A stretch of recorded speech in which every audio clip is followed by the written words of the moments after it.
12 ವರ್ಷಕ್ಕೊಮ್ಮೆ ಮಾಡೋ ಕುಂಭಮೇಳ ಜಾಗದಲ್ಲಿ ಅಮೃತ ಚೆಲ್ಲಿತ್ತಂತೆ. ಹಾಗಾದ್ರೆ ಆ ಅಮೃತ ಚೆಲ್ಲಿದ್ಯಾರು? ಎಲ್ಲಿಂದ ಬಂತು ಅಮೃತ? ಇದೇ ತರಹದ ಪುರಾಣದ ಕಥೆಗಳಿಗಾಗಿ ನಮ್ಮ YouTube channel Puranas by Sachin subscribe ಮಾಡೋದನ್ನ ಮರಿಬೇಡಿ.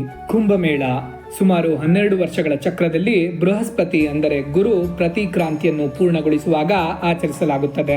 4 ನದಿದಡ ಯಾತ್ರಾ ಸ್ಥಳಗಳಾದ ಗಂಗಾ ಯಮುನಾ ಸಂಗಮ ಪ್ರಯಾಗ ರಾಜ್ಯ, ಗಂಗಾದಡ ಹರಿದ್ವಾರ, ಗೋದಾವರಿ ಬಳಿಯ ನಾಸಿಕ ಮತ್ತು ಶಿಪ್ರಾ ನದಿ ದಂಡೆಯ ಉಜ್ಜಯಿನಿಯಲ್ಲಿ ಪರ್ಯಾಯವಾಗಿ ಆಚರಿಸುತ್ತಾರೆ.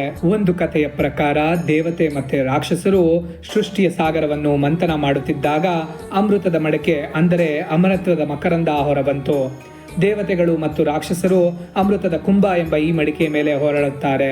ಹೋರಾಡಿ ಪಡೆದುಕೊಳ್ಳುವಾಗ ಈ ಮಡಿಕೆ 4 ಸ್ಥಳಗಳಲ್ಲಿ ಚೆಲ್ಲಲಾಗುತ್ತದೆ. ಅದೇ 4 ಕುಂಭಮೇಳಗಳ ಮೂಲ ಅಂತಾರೆ.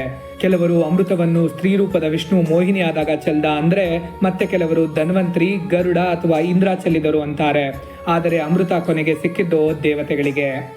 ಉತ್ತರಾಖಂಡದಲ್ಲಿ ಇದೇ ತರಹದ ಬಹಳಷ್ಟು ಪೌರಾಣಿಕ ಸ್ಥಳಗಳಿವೆ.